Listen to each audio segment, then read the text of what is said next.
ഗേറ്റിന് പുറത്താക്കാനല്ലേ പറ്റൂ. തണുത്ത് പറത്തി ചത്താലും ശരി, ഇതിനകത്ത് അവന്മാരുണ്ടെങ്കിൽ അവന്മാരെയും കൊണ്ട് ഞാൻ പോവും.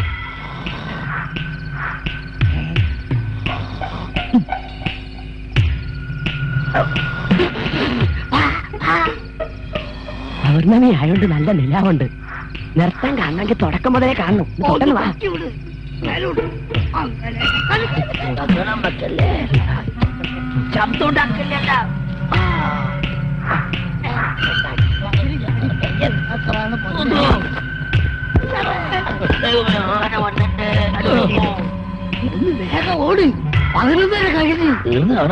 ഇവരെല്ലാം എങ്ങോട്ടേക്കായി പോകുന്നേ? പുറകെ കൂട് തന്നെ.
ശബ്ദമുണ്ടാക്കല്ലേ, ശബ്ദമുണ്ടാക്കല്ലേ. എങ്ങനെയുണ്ട് ഡാൻസ്? കലക്കൽ. നല്ല പറ. ആരോടാ?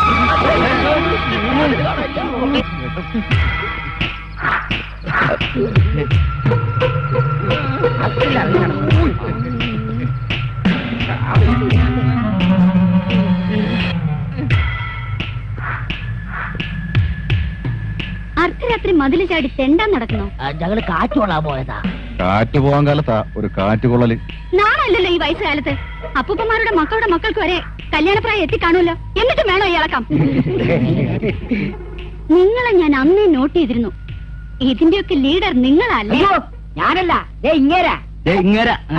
ഞാനൊരു അഭിപ്രായം പറഞ്ഞെന്നുള്ളൂ. ഇപ്പൊ തന്നെ 3 ഉണ്ടല്ലോ കസ്റ്റഡിയില്. ഇനിയും വേണോ? അതൊക്കെ പുള്ളിയുടെ ഒരു ഹോബിയാ. നാളെ നേരം പുലർന്നാൽ എല്ലാരും തിരിച്ചു വെക്കണം. വീട്ടിലേക്ക് മാത്രം ഞങ്ങളെ തിരിച്ചയക്കല്ലേ. ഒരു കാലത്ത് ഞങ്ങളെ പുറത്താക്കല്ലേ. പുറത്താകെ ഞങ്ങൾ അകത്താകും. ഇതെന്റെ ഭാര്യ അറിഞ്ഞാൽ അവളെ കൊല്ലും. ഇനി മേലിൽ ഇത് ആവർത്തിക്കരുത്. ഈ കോമ്പൗണ്ട് വിട്ട് ആരും വെളിയിൽ പോകരുത്. എല്ലാവരും അവരവരുടെ മുറികളിലേക്ക് പോണം.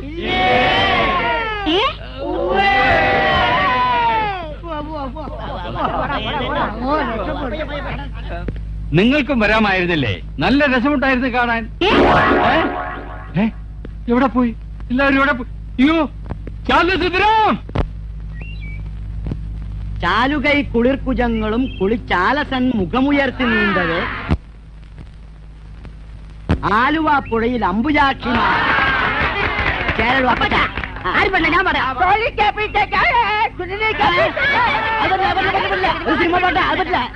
ഫ്രണ്ട്സ്, ഞങ്ങൾ ഇവിടെ ഏർപ്പെടുത്തിയ നിബന്ധനകൾ നിങ്ങളുടെ സുരക്ഷിതത്വത്തിനും നന്മയ്ക്കും വേണ്ടിയായിരുന്നു.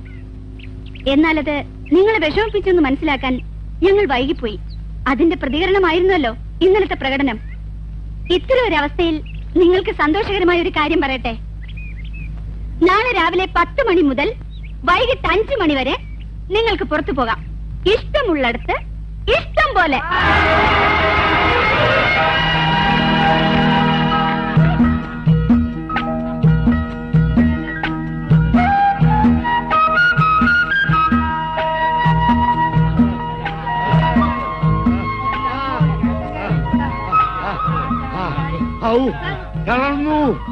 ഇന്നത്തെ ഒരു ദിവസം നമ്മൾ ശരിക്കും എൻജോയ് ചെയ്തു. ആഹാ, ഒരു കവിത പോലുണ്ട് ഈ സ്ഥലം. നമുക്ക് കുറച്ചു നേരം ആ തണലിൽ പോയിരിക്കാം. വരൂ.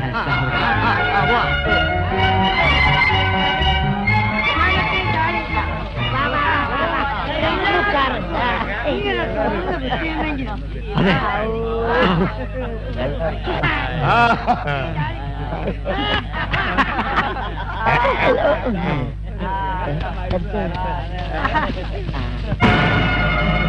അയ്യോ തോക്ക്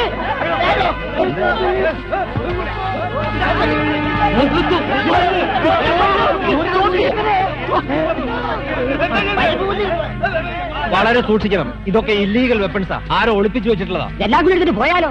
വേണ്ട, നമുക്കിത് പഴയ പോലെ മൂടി വെക്കാം. എന്നിട്ട് ഈ വിവരം പോലീസിനെ അറിയിക്കാം. എങ്കിൽ ഇത് ബാലുവിനോട് തന്നെ നമുക്ക് ആദ്യം പറയാം. അയാൾ അറിയാതെ നമുക്ക് ഒന്നും ചെയ്യണ്ട. അതാ നല്ലത്, അതാ നല്ലത്. തൽക്കാലം നിങ്ങൾ ആരും ഒന്നും കണ്ടില്ല, മനസ്സിലായോ? എന്ന് പറഞ്ഞാൽ എങ്ങനെയാ? ഇത്തരം കാര്യങ്ങൾ എത്രയും പെട്ടെന്ന് പോലീസിനെ അറിയിക്കണം. അത് അപകടമാണ്. പോലീസ് ഇടപെട്ട സംഗതി കുഴപ്പമാകത്തേ ഉള്ളൂ. നമ്മളെ നാട്ടില് ഇത്രയും പ്രശ്നങ്ങൾ നടക്കുമ്പോള് ഇങ്ങനെയൊരു സംഗതി എന്തായാലും പോലീസിന് കാണിച്ചു കൊടുക്കണം. നോക്കൂ, നിങ്ങൾക്കൊക്കെ എന്നേക്കാൾ പ്രായവും പക്വതയും ഒക്കെ ഉണ്ട്. എന്നാൽ എനിക്ക് തോന്നുന്ന ഒരു കാര്യം പറഞ്ഞോട്ടെ. എന്താ അത്? നമ്മളിപ്പോ പോലീസിൽ കംപ്ലൈന്റ് ചെയ്തു വെക്കുക, അവർ ആക്ഷൻ എടുക്കും. ഈ ആയുധങ്ങൾ ആരുടേതാണെന്ന് ആർക്കറിയാം? ഏതെങ്കിലും ഒരു തീവ്രവാദി ഗ്രൂപ്പിന്റെ മറ്റോ ആണെങ്കിൽ അവരടങ്ങിയിരിക്കുവോ? ആയുധങ്ങൾ കാണിച്ചു കൊടുത്ത് നമുക്ക് നേരെ ഒരു ആക്രമണം ഉണ്ടാവില്ലെന്ന് ആര് കണ്ടു? പല സ്ഥലങ്ങളിൽ നിന്ന് വന്ന നിങ്ങളുടെ പൂർണ്ണ ഉത്തരവാദിത്വം ഇന്ന് എന്റെ കൈകളിലാണ്. നിങ്ങൾക്ക് എന്തെങ്കിലും സംഭവിച്ചാ വേണ്ട, നമ്മൾ എടുത്ത് ചാടണ്ട. അതുകൊണ്ട് തൽക്കാലം നമ്മൾ ആരോടും ഒന്നും പറയുന്നില്ല. എന്റെ ഒരു സുഹൃത്ത്, ഒരു പോലീസ് ഓഫീസറുണ്ട്, അദ്ദേഹവുമായി ഞാൻ ഈ കാര്യം ഒന്ന് ഡിസ്കസ് ചെയ്യട്ടെ. എന്ത് വേണമെന്ന് അത് കഴിഞ്ഞിട്ട് നമുക്ക് തീരുമാനിക്കാം.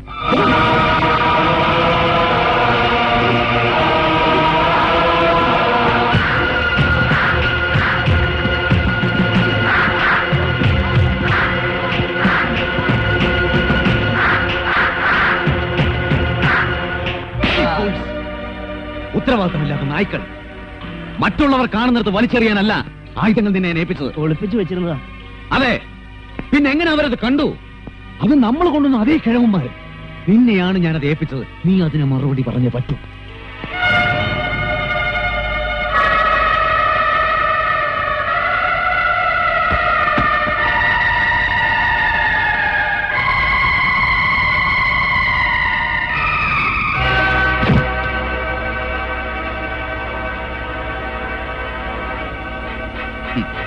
സ്റ്റേറ്റ് പോലീസിന്റെ കസ്റ്റഡിയിലുള്ള നമ്മുടെ ആൾക്കാരെ വിട്ടുകിട്ടണം. അതാണ് നമ്മുടെ ലക്ഷ്യം. അതിനുവേണ്ടിയാണ് കേരളത്തിലെ പല പ്രമുഖന്മാരെയും ലൗലാൻഡിന്റെ മറവിൽ നമ്മളോട് കൊണ്ടുവന്നത്. അവരെ ആയുധങ്ങൾ കണ്ടറിഞ്ഞ സ്ഥിതിക്ക് എത്രയും വേഗം നമ്മൾ ദൗത്യത്തിലേക്ക് നീങ്ങണം. യെസ്, അവരെ ബന്ദികളാക്കി ഗവൺമെന്റിനോട് നമ്മൾ ആവശ്യപ്പെടുന്നു നമ്മുടെ ആൾക്കാരെ വിട്ടുതരാൻ. അതിനായി ഒരു പിക്നിക്കിനെന്ന് പറഞ്ഞ് അടുത്ത ദിവസം അവരെ നമ്മൾ ഈ ദ്വീപിലേക്ക് കൊണ്ടുവരുന്നു.